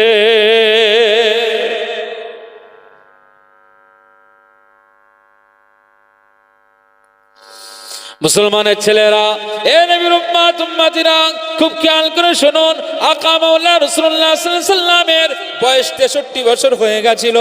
এই 63 বছর বয়সে সোমবারের দিনে তার ওফাত হয়ে যায়। সিদ্দিক আকবর আবু বকর সিদ্দিক রাদিয়াল্লাহু তাআলা আনহুর বয়স 63 বছর, আর মওতটাও সোমবারের দিনে আমার আল্লাহ নসিব করে দিয়েছেন। এখানে আমার এই বিষয়টা বলার কারণ হলো আমরা আখিরি নবীর উম্মত, আমাদের মর্যাদা আল্লাহ দান করেছেন। তৈরি হয়ে যান, প্রস্তুত নিয়ে নেন।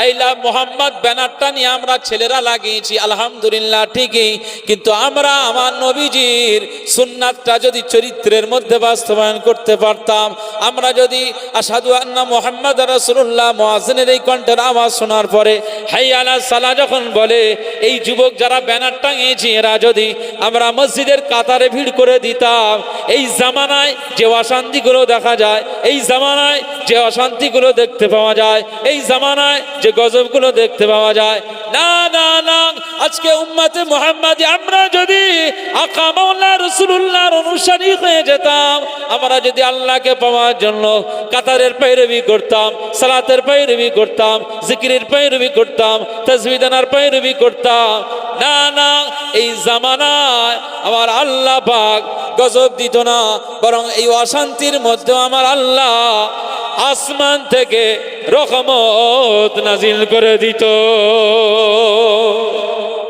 জোরে বলবেন না সুবহানাল্লাহ? জোরে হবে না সুবহানাল্লাহ? এই জামানায় আমাদের তৈরি হওয়ার দরকার রয়েছে। এই ওয়াজ নসিহাতের মাহফিল থেকে এই শিক্ষাগুলো নিয়ে যেতে হবে। চিন্তা করেন, এই ওয়াজ নসিহাত, আমাদের নামাজ না পড়লে গুনাহ আছে, এটা কে না জানে? সবাই জানে।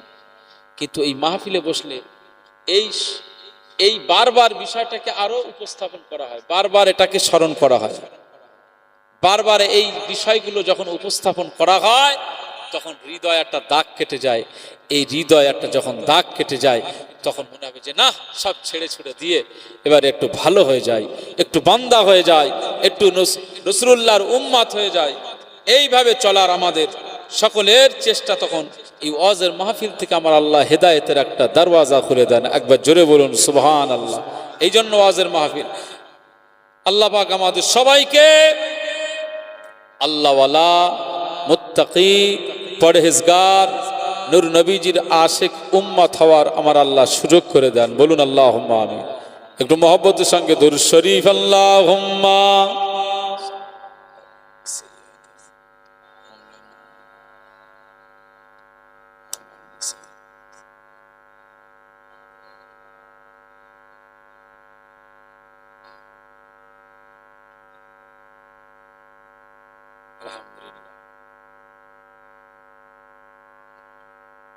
सल्ले अला सल्ले अला सल्ले अला सल्ले अला खैरुल वरा नूरुल हुदा खैरुल वरा नूरुल हुदा सल्ले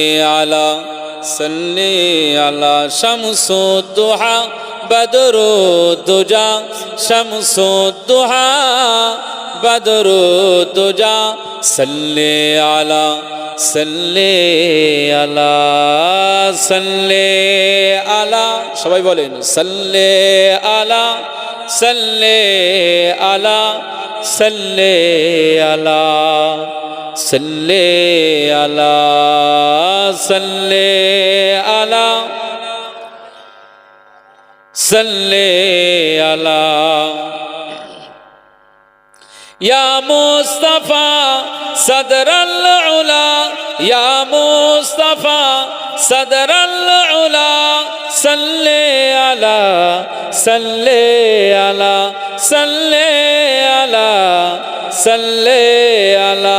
या मुजतबा कगफल वरा या मुजतबा कगफल वरा सल्ले अला सल्ले अला सल्ले अला सल्ले अला सल्ले अला सल्ले अला सल्ले अला सल्ले अला। महबूब रब्बुल आलमीन महबूब रब्बुल आलमीन तुम हो इमामुल मुरसलीन। জোরে বলবেন না সুবহানাল্লাহ? জোরে হলো না সুবহানাল্লাহ? महबूब रब्बुल आलमीन महबूब रब्बुल आलमीन तुम हो इमामुल मुरसलीन तुम हो इमामुल मुरसलीन ए खातमे कुल अंबिया ए खातमे कुल अंबिया सल्ले अला सल्ले अला सल्ले अला सल्ले अला सल्ले अला सल्ले अला सल्ले अला सल्ले अला सल्ले अला तुम गो बगारे जाफिजा तुम गो बगारे जाफिजा सारा जहां तुमसे साजा बोलबेन सुबहानाल्लाह जरा হবে না नारे तकबीर तुम गो बगारे जाफिजा तुम गो बगारे जाफिजा सारा जहां तुमसे साजा सारा जहां तुमसे साजा ए जीनते अर्ज़ो समा ए जीनते अर्ज़ो समा सल्ले अला सल्ले अला सल्ले अला सल्ले अला सल्ले अला सल्ले अला सल्ले अला सल्ले अला सल्ले अला अव्वल ख़ुतूम आखिर ख़ुतूम अव्वल ख़ुतूम आखिर ख़ुतूम ज़ाहिर ख़ुतूम बातिन ख़ुतूम ज़ाहिर ख़ुतूम बातिन ख़ुतूम तुम मुब्तदा तुम मुंतहा तुम मुब्तदा तुम मुंतहा सल्ले अला सल्ले अला सल्ले अला सल्ले अला सल्ले अला सल्ले अला खैरुल वरा नूरुल हुदा खैरुल वरा नूरुल हुदा सल्ले अला सल्ले अला शम्सुद्दुहा बदरुद्दुजा सल्ले अला सल्ले अला सल्ले अला सल्ले अला सल्ले अला सल्ले अला सल्ले अला सल्ले अला सल्ले अला सल्ले अला अल्लाहुम्मा सल्ली अला सय्यिदिना व अला आलि सय्यिदिना আমার দিনদার ইমানদার ভাইরা নেককার আল্লাহওয়ালা বাবাজিরা আমার মুরব্বী চাচাজিরা আল্লাহকে ভয় করুন আল্লাহকে মোহাব্বত করুন আল্লাহর দিকে এগিয়ে আসুন কিয়ামতের ময়দানে আল্লাহর দিদার নসিব হয়ে যাবে জোরে বলুন সুবহানাল্লাহ শুরুতে আয়াতে কারিমা বলেছিলাম ইয়া আইয়ুহাল ইনসান ইন্নাকা কাদিহুন ইলা রাব্বিকা কাদহান ফামুলাকি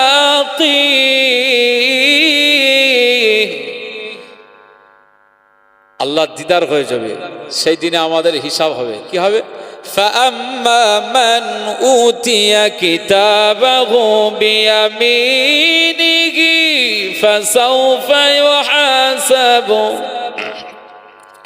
فسوف يحاسب حسابا يسيرا কিয়ামতের ময়দানে আল্লাহর সাক্ষাৎ হবে উতিয়া কিতাবাহু বিয়ামিনি বান্দাদের যার ডান হাতে আমলনামা চলে আসবে বান্দাদের ডান হাতে আমলনামা যদি চলে আসে ওই বান্দাটা সফল কামি হয়ে যাবে। একবার জোরে বলুন সুবহানাল্লাহ। দুনিয়ায় আপনি চিন্তা করুন, আপনি বাম হাত দিয়ে ভাত খান না ডান হাত দিয়ে খান? বাম হাতের কাজ আলাদা তো নাকি? বাম হাতের কাজ আলাদা।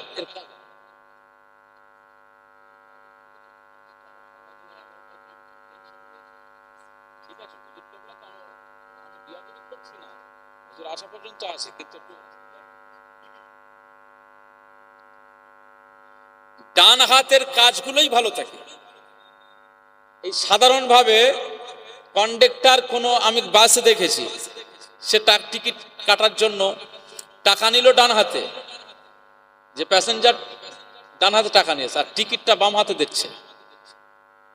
আর ভদ্র মানুষ রেগে গেছে, আমি টাকা দিয়েছি ডান হাতে, তুই বাম হাতে টিকিট দিচ্ছিস।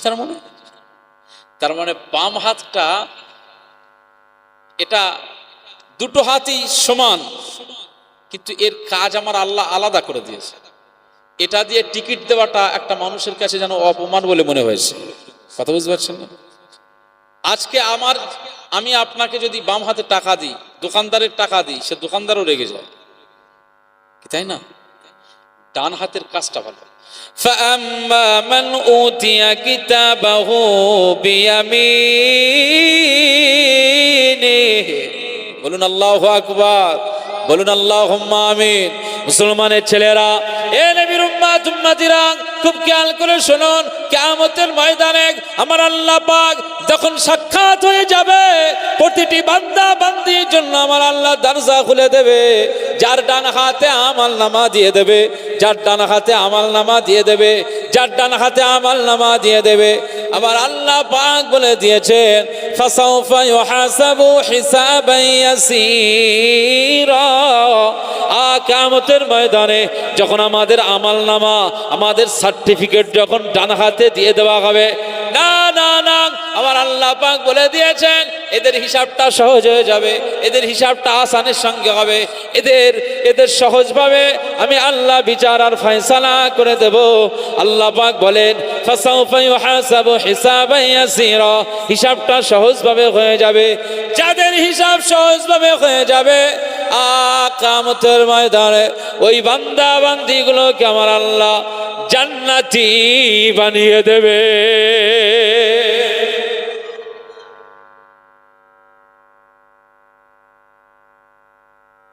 দরুদ শরীফ পড়াবো, এর মাঝখানে আর কি সোজা হবে? আমার 2 ঘন্টার মধ্যে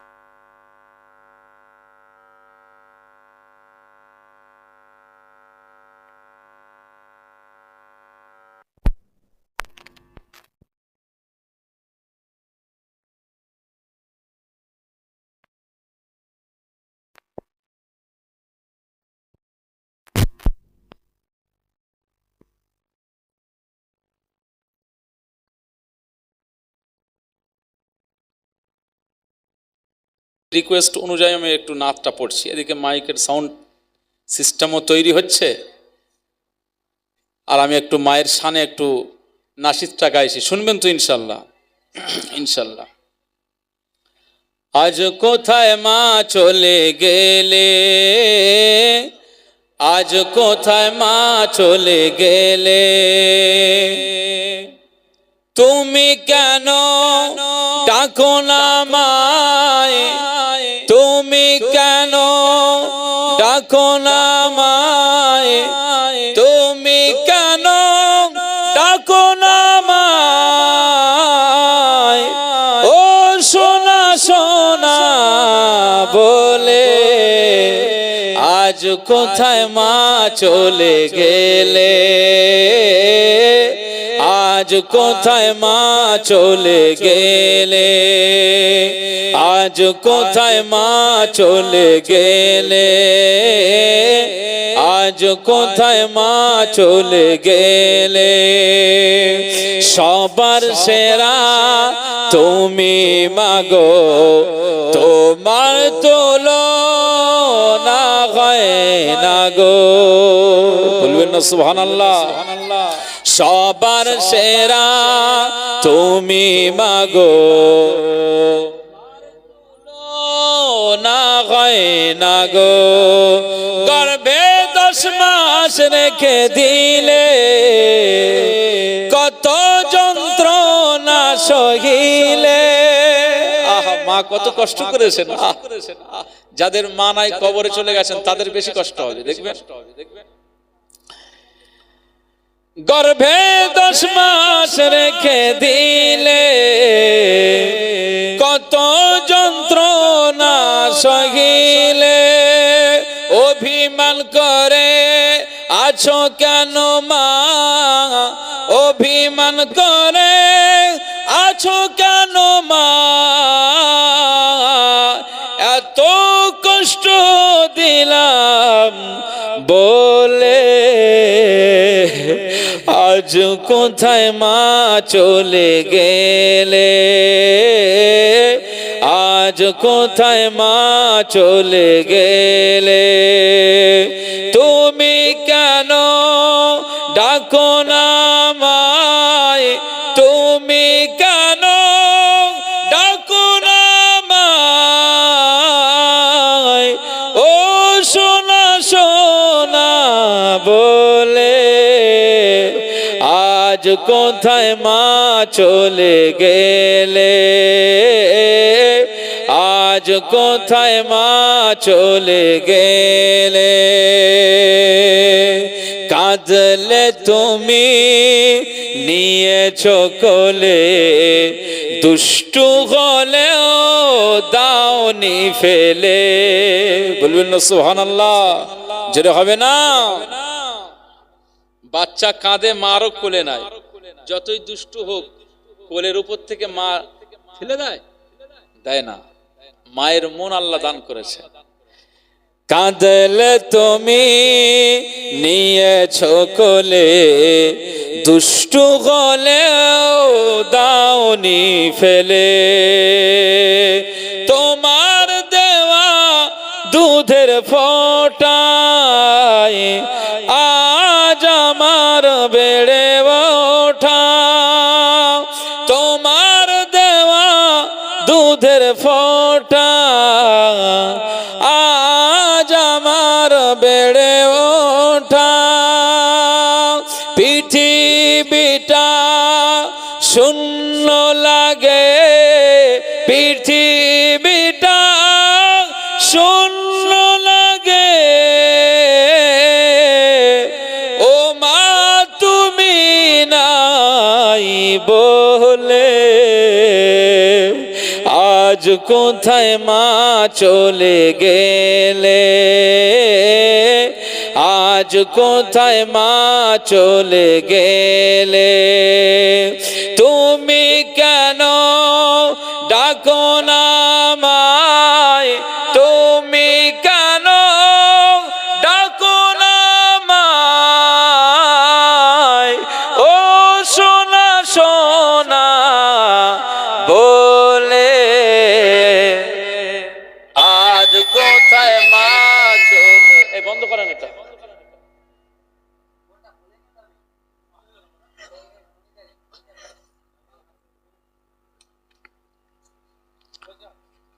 আজ কোথায় মা চলে গেলে, আজ কোথায় মা চলে গেলে। তুমি কেন ডাকো না আমায়, তুমি কেন ডাকো না আমায়, ও সোনা সোনা বলে। আজ কোথায় মা চলে গেলে, আজ কোথায় মা চলে গেলে। তোমার আদরে দিন রাতে দুঃখ মুছেছি তোমার হাসিতে। বলবেন না সুবহানাল্লাহ, জোরে হবে না? নারায়ে তাকবীর। তোমার আদরে দিন রাতে দুঃখ মুছেছি তোমার হাসিতে। ঘরটাতে আজ তুমি নাই, মামা ডেকে পায় তুমি নাই, মামা ডেকে পায় নাই। প্রভুকে বলি আমার মায়ের, প্রভুকে বলি আমার মায়ের, দিও আরশের ছায়া তলে। বলুন আল্লাহুম্মা আমিন। আমাদের মা গুলোকে যেন আরশের ছায়া আল্লাহ দান করেন, বলুন আল্লাহুম্মা আমিন। প্রভুকে বলি আমার মায়ের, প্রভুকে বলি আমার মায়ের, দিও আরশের ছায়া তলে। আজ কোথায় মা চলে গেলে, আজ কোথায় মা চলে গেলে, তুমি কেন ডাকো না আমায়, তুমি কেন ডাকো না আমায়, ও সোনা সোনা বলে। আজ কোথায় মা চলে গেলে, আজ কোথায় মা চলে গেলে। আল্লাহুম্মা সাল্লি আলা সাইয়্যিদিনা ওয়া আলা আলি সাইয়্যিদিনা।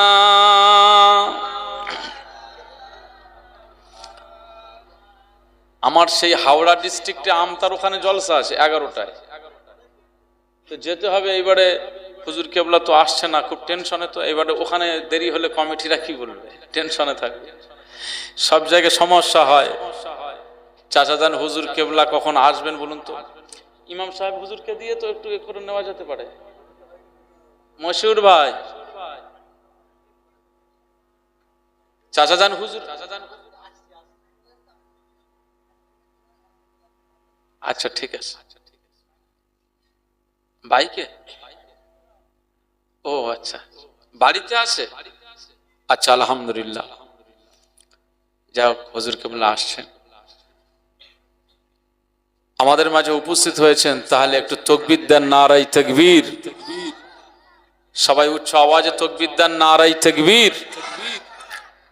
মুজাদ্দিদুজ জামানের সিলসিলা, আওলাদে মুজাদ্দিদুজ জামান, আওলাদে মুজাদ্দিদুজ জামান, পীর সাহেব হুজুর কিবলা, পীর সাহেব হুজুর কিবলা আজ বহেড়া গ্রামের ঐতিহাসিক বার্ষিক ইসালে সওয়াব। নারায়ে তাকবীর। আল্লাহ পাক আজকের মাহফিলকে কবুল করেন, আমাদের সবার এখানে উপস্থিতিটাকে আমার আল্লাহ কবুল করেন, বলুন সকলে আল্লাহুম্মা আমিন। তাহলে কিয়ামতের ময়দানে, শেষে কিয়ামতের ময়দানে যাদের ডান হাতে আমলনামা আসবে সে সাকসেস হবে, আর যাদের বাম হাতে আমলনামা দেওয়া হবে, আমার আল্লাহ পাক বলছেন ওয়া আম্মা মান উতিয়া কিতাবাহু বিয়ামিনিহি।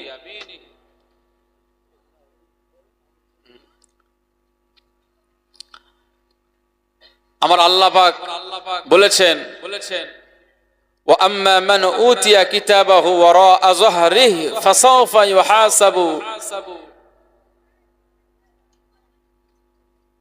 না, আয়াতটা ভুল হয়ে যাচ্ছে। যাই হোক, ওয়া আম্মা মান উতিয়া কিতাবাহু ওয়ারা'a যহরিহি। আমার আল্লাহ তাআলা বলেছেন যাদের বাম হাতে আমলনামা চলে আসবে ও সফলকামী হবে না। এখন কার ডান হাতে আমলনামা আর কার বাম হাতে আমলনামা এটা আমরা কেউ জানি? কেউ জানি না। তাহলে এই দুনিয়ার জমিনে যে কাজগুলো করলে আখিরাতে ডান হাতে আমলনামা আমার আল্লাহ দান করবেন, সেই কাজগুলো করে যেতে হবে। মুসলমানের ছেলেরা, এ নবীর উম্মত উম্মতিরা, খুব খেয়াল করে শুনুন, আকা মাওলা রাসূলুল্লাহ সাল্লাল্লাহু আলাইহি ওয়াসাল্লাম এজন্য আমাদেরকে বলে দিয়েছেন, সাহাবীদেরকে জানিয়ে দিয়েছেন, আয় আমার সাহাবীরা, আমি রাসূলুল্লাহ সাল্লাল্লাহু আলাইহি ওয়াসাল্লাম জানিয়ে দিলাম, আয় আমার জাতি শোনো, আয় আমার উম্মতিরা শোনো, আমি আকা মাওলা রাসূলুল্লাহ সাল্লাল্লাহু আলাইহি ওয়াসাল্লাম জানিয়ে দিলাম, কিয়ামতের ময়দানে আল্লাহর দরবারে হিসাব হবে, ফয়সালা হবে। ওই দিনে যেন আমাদের হিসাবটা সহজ হয়ে যায়, এই জন্য তোমরা প্রত্যেক দিনে নামাজের মুসাল্লাতে দোয়া চাইবে, দোয়া চাইবে, বেশি বেশি দোয়া চাইবে। আল্লাহুম্মা হাসিবনি হিসাবান ইয়াসীরা। এ নবীর উম্মতিরা খুব খেয়াল করে শুনুন, কিয়ামতের ময়দানে মাশারের দিনে আল্লাহর দরবারে হিসাবটা সহজ নেবার জন্য এই দুনিয়াতে নামাজের মুসাল্লাতে আল্লাহর দরবারে বেশি বেশি দোয়া চাইতে হবে। আল্লাহুম্মা হাসিবনি হিসাবান ইয়াসীরা। আল্লাহ আমার হিসাবটা সহজ করে দাও, আল্লাহ আমার হিসাবটা সহজ করে দাও, আল্লাহ আমার হিসাবটা সহজ করে নেবেন। এই দোয়াটা যদি তুমি বান্দা বারবার জবান থেকে উচ্চারিত করো, তুমি যদি বান্দা হিসাবে বারবার এই দোয়াটা পড়তে থাকো, দুনিয়ার জমিনে যদি তোমার দোয়াটা আল্লাহর দরবারে মকবুল হয়ে যায়, কিয়ামতের ময়দানে আমার আল্লাহ পাক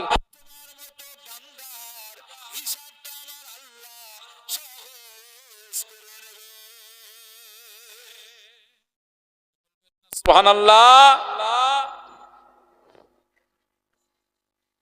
আল্লাহুম্মা হাসিবনি হিসাবান ইয়াসীরা। ইমাম সাহেব হুজুর এইভাবে দোয়া চান, আমরা যারা মুসল্লি এই দোয়াটা মুখস্থ করতে হবে আর আল্লাহর দরবারে বারবার বলতে হবে। যদি আমরা আরবিতেও না পারি তাহলে কি হবে, বাংলায় বলতে হবে যে আল্লাহ আমার হিসাবটা সহজ করে নেবে, আমার সেই আমল নেই, সেই ইবাদত আমি করতে পারি না, আল্লাহ আখিরাতের ময়দানে একটু আমার হিসাবটা সহজ করে নেবেন আল্লাহ।